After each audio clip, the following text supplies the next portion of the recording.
On Saturday, February 22nd, inside the MGM Grand in Las Vegas, Tyson Fury and Deontay Wilder will be fighting each other in a very highly anticipated rematch. In fact, it's the first really big fight of 2020. This is basically a 50-50 matchup. Everyone in the media, all the fans, all the insiders, the pundits, they all seem to be 50-50 on this one. Flip a coin, right? The first fight ended in a controversial draw. Many people out there thought that Tyson Fury did enough to win, even with the 2 knockdowns, and he should have got the points victory and that he got ripped off. There's just as many people out there who feel the draw was just because of the 2 knockdowns that Wilder scored. So I've been pretty consistent about this since the first fight, since really the night of the first fight.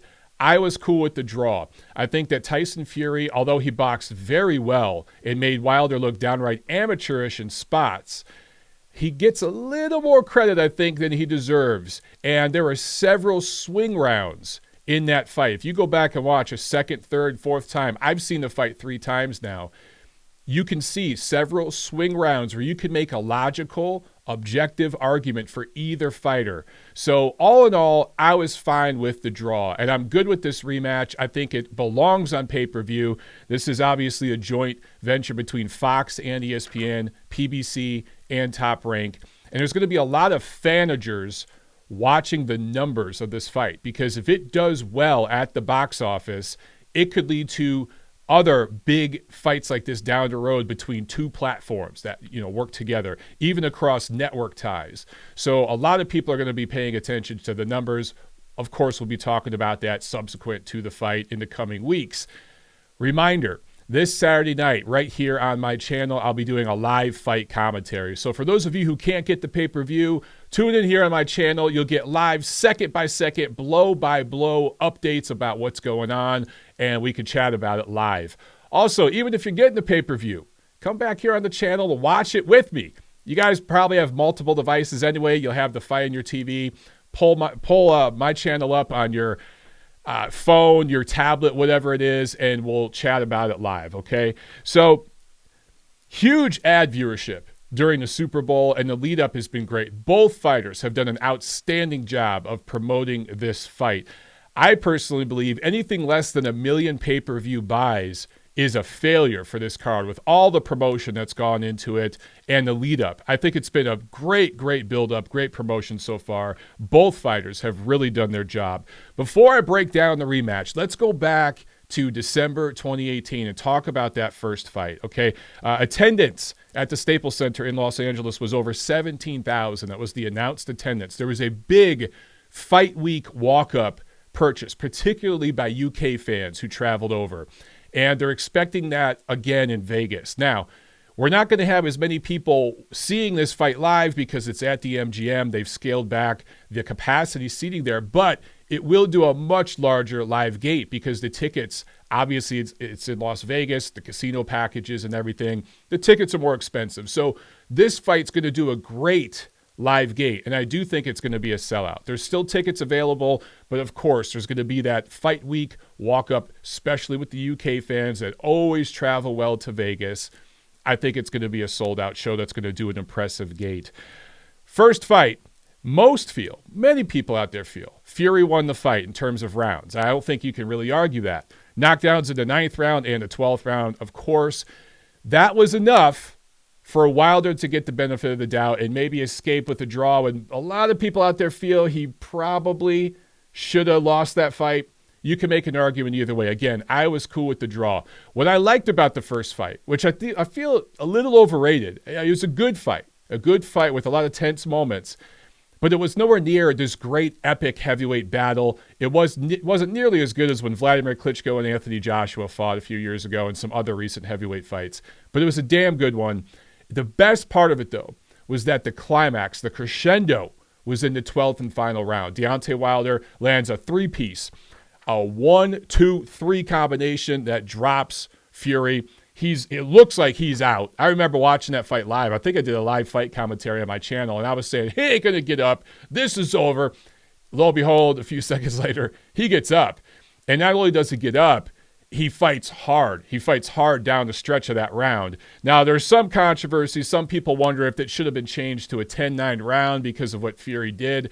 If you go back and look at the punch numbers and watch that round clearly, guys, that was clearly a 10-8 round for Deontay Wilder. Zero controversy. On the flip side, there are some people saying that Jack Reese's count was long. Deontay Wilder deserved the knockout win. That's ridiculous too. The 10 count, look, refs don't have a stopwatch. The 10 count is a discretionary kind of thing with the referee. And I absolutely feel Jack Reese made the right call in letting that fight continue. And it's because he made the right call that we're even having this rematch right now. So all that controversy in that 12th and final round, all that drama is what's leading in perfectly to this rematch. I love it. That's the way, it's the best way for something like this to all work. You don't want the crescendo to be in the second or third round. You want it to be at the very end of the fight. That leaves people wanting for more.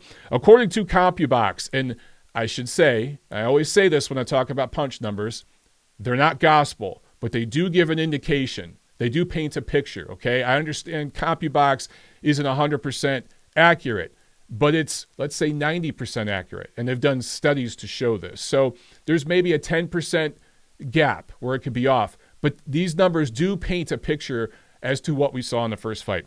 Tyson Fury landed 84 of 327 punches, 26% overall accuracy. Wilder landed 71 of 430, 17% accuracy. Wilder outthrew Fury in 11 rounds. He threw more punches in 11 of the 12 rounds. However, Fury outlanded Wilder in 9 rounds, and he was more accurate in 11 of the 12 rounds. Okay, so let's review this. Overall, Wilder throws more, lands less. Wilder throws more in 11 of the 12 rounds, but Fury outlands him in 9 of the 12 rounds and is more accurate in 11 of the rounds, okay? Wilder landed more body shots, mostly a stabbing body shot, a stabbing jab to the body from Wilder. I thought that was pretty interesting, and I think that was a smart thing that he needs to focus on in the rematch. I'll talk more about that in a second. Interesting note, I talked about Wilder outthrowing Fury in 11 of the 12 rounds. You know the one round he didn't? The 10th, which I found very, very interesting because he dropped Fury, of course, in the 9th round. Fury came back with a vengeance, with a Fury in the 10th round. His highest offensive output in the fight. Contrary to popular belief, it was not the 12th round. Wilder actually threw and landed more in the 12th. Fury, his best offensive round of the fight was the 10th round. Screw punch numbers. Just go back and watch the fight, and you'll see what I'm talking about. He responded to both knockdowns in a big, big way. However, the 12th round, he didn't have a round after that. That was the end of the fight. But the knockdown after the 9th round, comes back in the 10th, has his best, most dominant round of the fight for Fury was the 10th. I found that very, very interesting. Some very telling punch stats. Wilder landed just 1 of 31 punches, 3% in that 10th round after dropping Fury in the 9th. I think that's very, very telling, and no one's talking about this. CompuBox gave him credit for landing 1 out of 31 punches in that 10th round when Fury went off and had his best round. So that paints a picture. If that can be duplicated several times for Fury in the rematch, he could win this fight going away. Can he do that for 12 rounds? Also, Wilder's jab eroded in the championship rounds. He threw 23 jabs per round through the first through 9th, then 15 per round in the 10th, 11th, and 12th. Many people feel that Fury won the 10th, well, he clearly won the 10th and the 11th, and he won a good portion of the 12th after getting dropped. So when you think about it, Wilder's jab, although he didn't win most of the rounds, first through 9 rounds, he still landed, or he won a few of them. And I think that the jab is a key to victory for him. Wilder landed 31 power punches. 9 of those punches were in the 9th round. 7 were in the 12th round. So he landed, basically, 15 power punches in the other 10 rounds of the fight. So the 9th and 12th, If you look at the punch numbers, you think, oh, it's pretty close. A lot of Wilder's best work came in those 2 rounds. And that is why so many people out there feel that Fury got ripped off on the cards and deserved to win that decision. Wilder had landed, coming into that first fight with Fury, he had landed 55% of his power punches. He landed just 17% in that first fight against Fury, okay? I mentioned all this because it is relevant when we're going to break down the rematch in just a second here. Let's do a quick tail of the tape. Wilder 42-0, 1 draw, of course, 39 knockouts. He's listed as 6'7", 83-inch reach, 34 years old, 12-year pro, 30-5 as an amateur, only credited with 35 amateur fights, but it was enough to get him to the 2008 Beijing Olympics, where he won a bronze medal. Started boxing late at 19 years old. All right, he's only had 1 pay-per-view fight, of course. That was the he's had 2 pay-per-view fights. Sorry. The first pay-per-view he had was with Fury, 325,000 sales according to numbers that were released and reports that were out there. In the rematch with Luis Ortiz, that was subsequent to the first fight with Fury, 275,000 buys. So clearly, Wilder's not this huge, massive brand that everyone says he is. He needs the dance partner to get the numbers, okay? Because if he was this big A side, his numbers for that Luis Ortiz rematch would have been higher than his first fight with Tyson Fury. So it's clear that while he's a growing star, he needs that dance partner to really, really transcend. And that's what he's going to get here in this rematch with Fury. He's had an oddly managed career. Several promoters and managers, currently has 3 managers. Very, very strangely managed career. I think there's been a lot of blown opportunities, but the last year or so, things have really started to work out for him pretty well. Won the WBC heavyweight title from Berman Stavern back in 2015. He has defended it 10 times against mostly lackluster opposition, although he does have 2 wins over Luis Ortiz, who is considered a top 10 heavyweight. However, I don't consider him an elite-level heavyweight. There's only a handful of those. So to date, Deontay Wilder does not have a victory over an elite-level heavyweight. Now, Tyson Fury, 29-0-1, 20 knockouts, stands at 6'9", 85-inch reach. Super crazy long reach. 31 years old. He's actually younger than Wilder. Doesn't look like it. Doesn't feel like it, right? Kind of feels like these guys are the same age. He's actually the younger man. 12-year pro, though. So he's been pro in terms of years just as long. However, there was almost a 3-year hiatus there. So less fights, and he was out of the ring for almost 3 years where he ballooned up in weight, came back down, was really on the brink of disaster in his personal life. Great story to come back from all that and be where he is. But is that going to catch up to him in the ring in some way? We shall find out. Also had 35 amateur fights. This is crazy. 31-4 amateur career. So both of these guys have just a very similar history, okay? Mostly European level amateur. No Olympics or anything like that, but big difference between Fury and Wilder, who I mentioned he started boxing at 19. Fury from a boxing family, right? Started fighting early. Very, very comfortable as a boxer, as a fighter.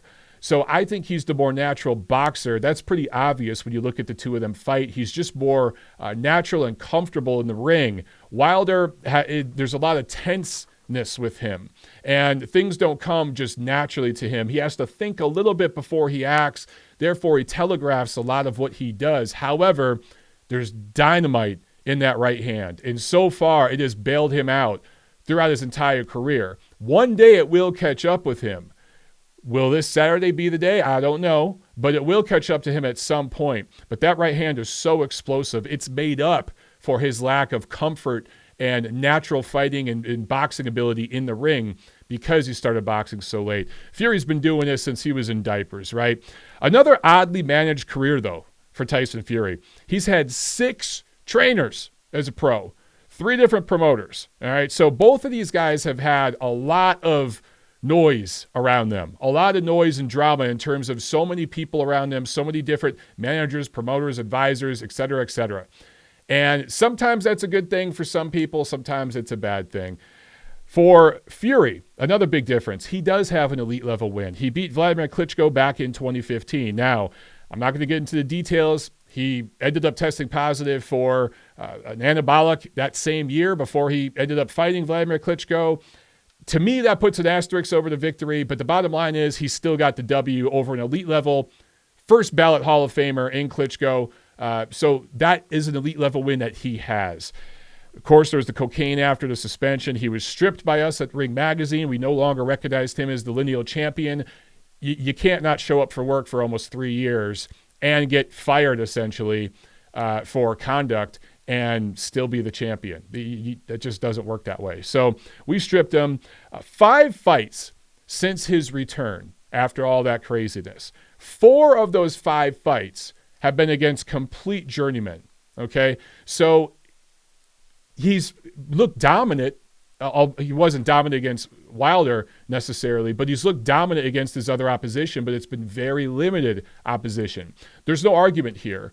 Wilder has fought the better opposition over the last couple of years between the two of these fighters. Now, overall in their entire career, that's a different argument. But over the last 2 years, Wilder has faced the better opposition. All right, let's talk a little bit about the rematch. First, I want to talk about the intangibles, okay? And I talked a little bit about this on my podcast yesterday, The Neutral Corner. I talked a little bit about momentum. Momentum is huge in boxing. And if you look at most of the intangibles, they favor Wilder. I mean, on paper, he's supposed to win this rematch, okay? The experience factor is now even. Going into the first fight, December 2018, Wilder had never faced an elite level opponent. I talked about that. His opposition was pretty horrible for most of his career. His first 20 some odd fights were against guys I could beat. I could beat several of the guys he fought. I'm not saying that to diss them. I'm just saying it's just a matter of fact. This was a guy who was in the Olympics, but because of his limited time boxing, his late start to boxing, they kind of brought him up slowly. So he did not have big fight experience against elite level opposition, guys who were really skilled athletes who could box, that were in their physical prime. He didn't have that going into the first fight. Fury had those 12 rounds with Klitschko. Now, was it a god-awful fight? Was there all the asterisks I talked about? Sure. But he still had 12 rounds in the ring with a guy who's among the top 10 or so heavyweights of all time. And he won the majority of those rounds. So that experience he brought, and by the way, he went on the road to win that fight. He went to Germany and fought Klitschko there, right? He had experience going on the road, fighting an elite level, tall, athletic heavyweight who hit harder than him. Klitschko hit harder than Fury, of course, and he won. He did the same thing, the same game plan, I should say, against Wilder when he fought him in Los Angeles. On the road, fighting a big athletic guy. The difference was Wilder was in his physical prime, Klitschko wasn't, but he had that experience and he took that into the ring on that night. Now, in the rematch, Wilder has those 12 rounds with Fury that he can go back to, that he learned from. So the experience factor to me is even, okay? I think that's a huge, huge intangible that people are not talking about. Wilder learned on the job in that first fight with Fury. Fury had been there, done that already. He had had his learning on the job lesson against Vladimir Klitschko, a fight that he won. Wilder had to learn on the job against Fury, and he almost won in the 12th round. He almost iced him, almost had him out of there. So when you look at the experience factor here now, it's even. Wilder had a much better 2019. That's another big factor here that people some people are talking about this, but Fury went up against 2 journeymen. He looked great against Tom Schwartz, didn't look great at certain spots against Otto Wallin. Now, we had a nasty cut. That's another intangible. I think it required 40-plus stitches. How's that going to hold up against Deontay Wilder's jab or right hand? We don't know yet. But when you look at what Wilder did in 2019, yeah, he had a mandatory against Dominic Breazeale. It is what it is. He iced him in the first round, really the first big punch he landed. But that fight against Luis Ortiz, who again is a top 10 quality heavyweight, who would have been a solid perennial fringe contender in any era of heavyweight boxing, the 90s, the 70s, he would have been a fringe contender in those eras. Good, solid heavyweight boxer. And yes, Wilder was behind on the cards. He was, you could almost say, dominated in that fight on points. But he thought he made adjustments, and he set up the right hand. It wasn't just a freak punch out of nowhere. That's kind of what happened with Dominic Breazeale. With Ortiz, he set that up. Go back and watch that fight. He took several rounds to set up that right hand and got it through.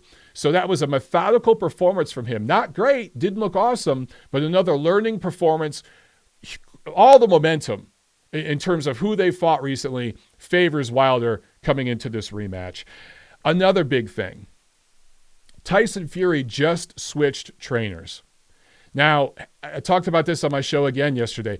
Had Fury switched trainers right after the first fight and had two camps with the Crunk team, had camp for Schwartz and Wallin with the Crunk guys, this would be his third fight with them going into the rematch with Wilder. I'd feel much better about it. But having just switched trainers now after the Otto Wallin fight, he's been working with these guys for a couple months. And people say, well, he's got experience with Crunk. He visited the Crunk gym for a day or two 10 years ago or something, right? And it was a different system then. I understand it's the same type of system, but Emmanuel Stewart was running it back then, completely different in a lot of ways. So it's not the same thing. It's not the same thing as having real fight camp experience there. He hung out there and trained a little bit, but this is a completely new world for him just a couple months before the biggest fight of his career. That, generally speaking, is a big red flag in boxing. Not all the time. There are always instances where you see guys switch trainers a million times and it works out for them. But switching trainers right before a big fight, a lot of times doesn't work out well. So a couple more things. Is it just me, or does anyone else notice that Deontay Wilder seems to be doing a lot less trash talking in the lead up to this fight than he normally does? If you look at his recent fights, talking about wanting a body on his record, talking about to this day, remember the whole to this day thing going into the first fight with Fury? There's been none of that. For the most part, he's been pretty quiet. He's been pretty tame. I think that says something. I think it says he's really dialed in and focused on this rematch, and he's coming in here taking this more serious than any other fight of his career. Now, on the same token, to me, it looks like Tyson Fury's taking this fight pretty seriously too, because I've seen videos of him training. He looks firmer. He looks a little harder and more in shape physically than I've ever seen him. You guys have seen this stuff on Instagram and YouTube and all that. He looks good. I think that both of these guys are going to Wilder's always in shape, but I think we see more mental focus, emotional control and discipline on Wilder's side than we've ever seen. And we're seeing a renewed physical dedication on Fury's side. So I think that means we're going to get a hell of a freaking fight. It actually makes me more excited for it, because with Fury, all this crazy stuff going on outside the ring, mental health is an issue for him. You just don't know if he's focused or not. Last year, he goes off and does the WWE thing. And yeah, he made a ton of money. It helped promote the fight, obviously, with Wilder, because maybe that brings some attention and some pay-per-view buys over for this rematch. But you just wonder, how focused is he? You look at his body, he seems pretty damn focused. At least physically, he's dialed in. So those are all intangibles and X factors. Let's get to the keys to victory for this rematch. All right. For Wilder, I talked about focus and discipline. Tyson Fury is doing all sorts of crazy talk, and he's talking about going in there and knocking him out in the first 2 rounds. He's talking about masturbating 7 times a day to stay strong, eating a lot of pussy to keep his chin strong. I mean, these are things he said, okay? It's not coming from me. These are things he said, obviously. Wilder has seemingly stayed very focused through all that. He needs to do that in this rematch. He needs not to get mad and fall into a trap where he's just going for a one-punch knockout, because if he does that, it will feed right into what Tyson Fury wants to do. Tyson Fury in the first fight did a lot of trash talking in the ring. He stuck his tongue out. He waved his hands around. He was shucking and jiving and joking around in there. And I think that frustrated Wilder at times.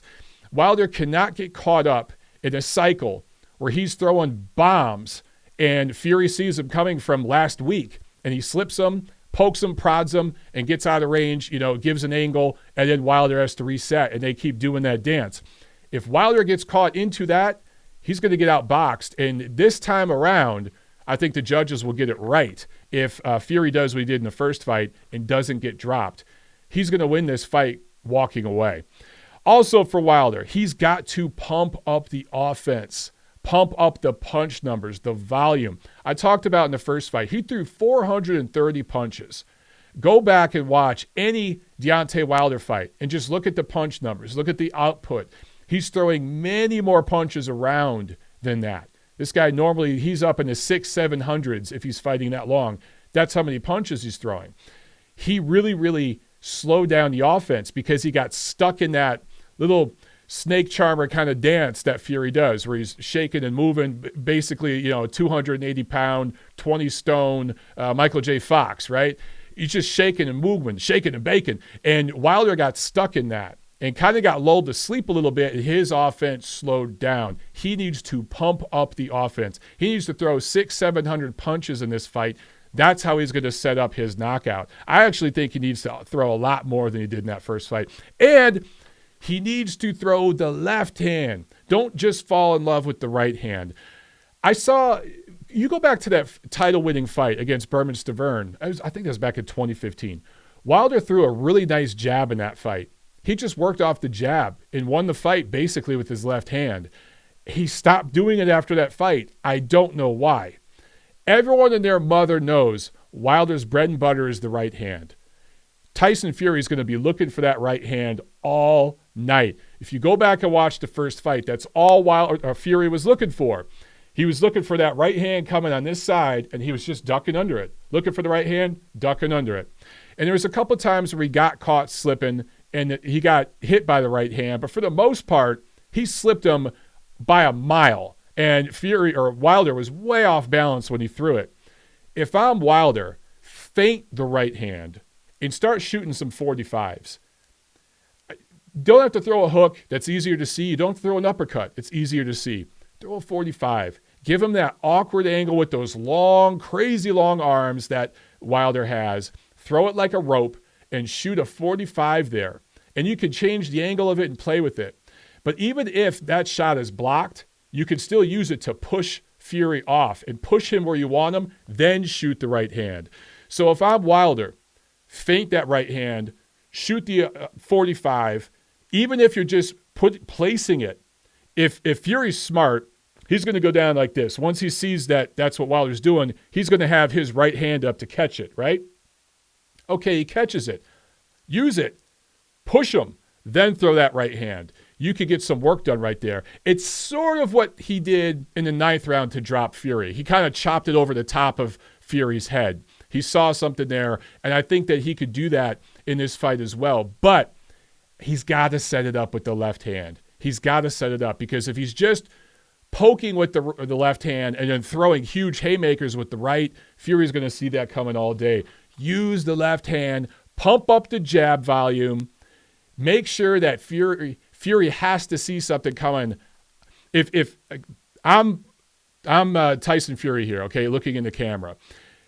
I'm looking at the right hand on this side, right?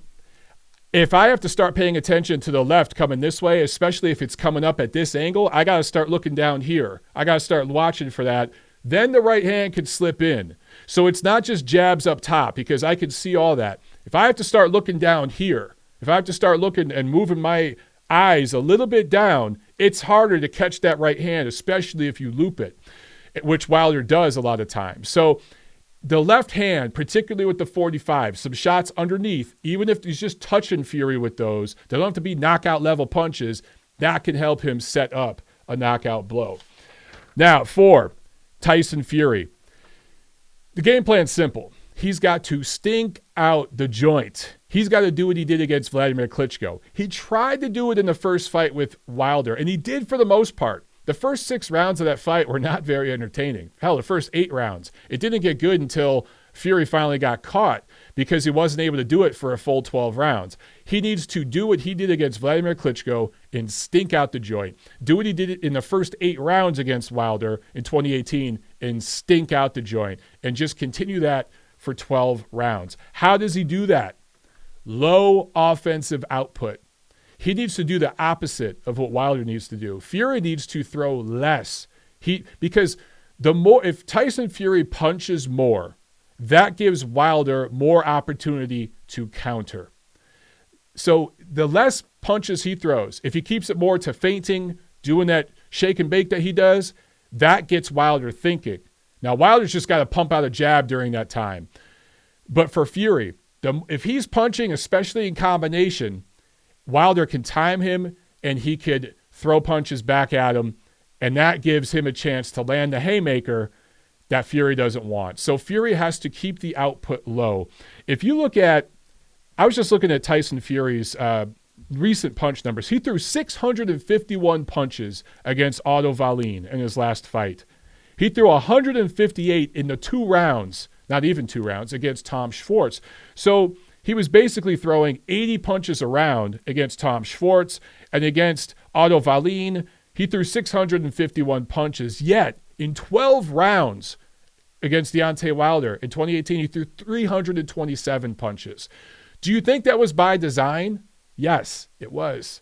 Look at his offensive output in the fight with Vladimir Klitschko.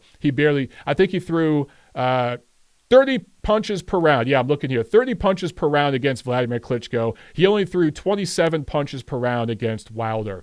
So he needs to keep it right there, right around 30 punches or so around, just enough to keep Wilder honest, keep him off, use his angles, but don't punch any more than that. He needs to keep his punch output under 400. Again, it's got to be at least 30 punches around. Keep Wilder honest, but not much more than that, because that will give Wilder chances to counter.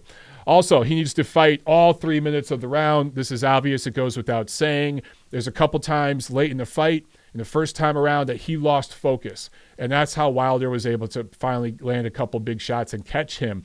He needs to stay focused for all 12 rounds. Now, there's 2 schools of thought on this.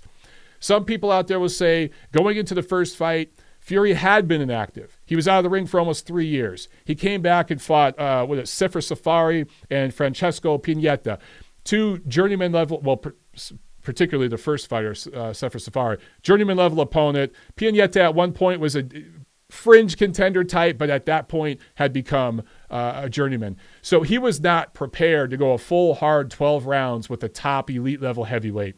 This time around, no, he has been active, and he's going to be able to go a hard 12 rounds. That's one school of thought on this. The other school of thought is Fury did everything he could do in that first fight against a very inexperienced, raw guy in Wilder, who's now got more experience, more confidence, and 12 rounds of tape to look at, to learn from. And it's Wilder who's going to be better this time around. Fury's going to do the same thing he did before, and Wilder's going to look better. Those are the 2 schools of thought on this. The truth probably lies somewhere in the middle, in my opinion. But I'll go back to punch numbers really, really quickly. In that first fight, Fury limited Wilder to just 6 connected punches per round. Only 4 per round if you look at the other 10 rounds where Fury wasn't dropped. So other than the 9th and the 12th round, Wilder landed just 4 punches a round. A big part of that, again, and the heavyweight average, by the way, according to CopyBox, is 15 landed punches a round. So he kept Wilder for 10 of the 12 rounds to just 4 punches per round. All right. The way he does that again is by not punching too much himself. I'm going to repeat that. The more he punches, the more he gives Wilder a chance to counter and land something big. So Fury, unfortunately, for all of you out there watching, needs to make this a boring snooze fest. And that's how he wins. Wilder needs to pump up the volume, make it messy, get a little crazy in there, throw those crazy looping shots. Fury does not have the power to hurt him, regardless of what he says. He's going to have to be careful. Look, if Fury was able to land a 4 or 5 punch combination that Wilder didn't see coming, yes, he can hurt Wilder. But can he one-hitter quitter Wilder? No, he can't do that. So as long as Wilder's focused enough to not get hit with a combination, 1 punch at a time isn't going to hurt Wilder. But if he gets pieced up by a combo, yeah, he can get hurt in this fight. Do I see it happening? No. I think Wilder just needs to stay behind the left hand. Stay behind the left hand. Set everything up with the left hand. It's not going to be all done up top. Go low. I loved his stabbing jab to the body in the first fight. He needs to do more of that. Go underneath Fury's long arms. Fury, when he starts doing that jab up top, boom, poke down to the body. Boom, poke down to the body. You do that enough times, you could eventually feint it and come over the top. It's the same thing where you can feint that 45, push off, boom, get a shot in there. That's what Wilder needs to do. So how do I see this fight playing out? I think it's going to be the first half of the fight's pretty much going to be a repeat of the first fight. The difference I see this time around is Wilder is going to learn from the first fight. He is going to use the left hand to set up the right hand power. And somewhere down the stretch in the second half of the fight, I think he lands the big shot. And this time I think he keeps Fury down. Maybe Fury gets up and then there's a subsequent knockdown, 2 knockdowns, 3 knockdowns in the same round, prompting the referee to stop it, prompting the corner to stop it, something like that. I see Wilder winning this fight by late stoppage. Let me know what you guys think. Make sure that you tune in for the live fight commentary Saturday night and for the Neutral Corner podcast next Monday, where we will talk all about this. We'll chop it up. We'll review it. Detailed review. We'll take your calls. We got the American number back there. We got the UK number right there. Beginning calls from all over the world on the show. It's been great. I'll see you at the fights.